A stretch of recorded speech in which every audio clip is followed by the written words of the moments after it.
Libo-libong pamilya ang inilikas sa probinsya ng Albay bunsod ng bagyong Opong. Ang live na sitwasyon doon sa ulat on the spot ni JP Soriano. JP?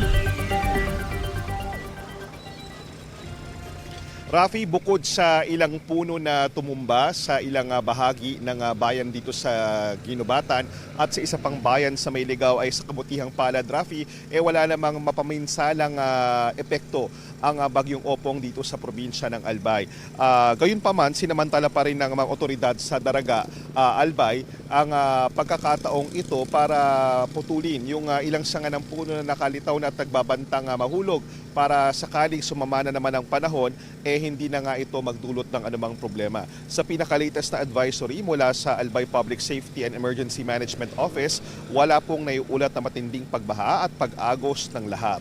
May ilang puno nga na naiulat na natumba, pero gayon man ay hanggang kagabi umaabot na sa mahigit 24,000 na individual o katumbas ng mahigit 8,000 pamilya ang inilikas na bahagi ng preemptive evacuation. Kabilang na po yung mga residenteng nakatira sa Barangay Mabinit sa Legazpi City na nasa loob ng 6-kilometer permanent danger zone ng Mayon Volcano, pero wala nga pong nangyaring anumang pinangangambahan na banta ng lahar. Bitbit nila yung kanilang mga gamit, pati na rin yung ilang damit. Ayon sa ilang residente, bukod nga sa malakas na hangin na pangamba nila, yung baka nga wag naman sana pag lumakas ang ulan ay umapa o magkaroon ng lahar. Wala pa rin pong pasok sa Albay, dito sa probinsya ng Albay, kahit po tumila ang ulan at bahagyang nakikita natin gumaganda ang panahon.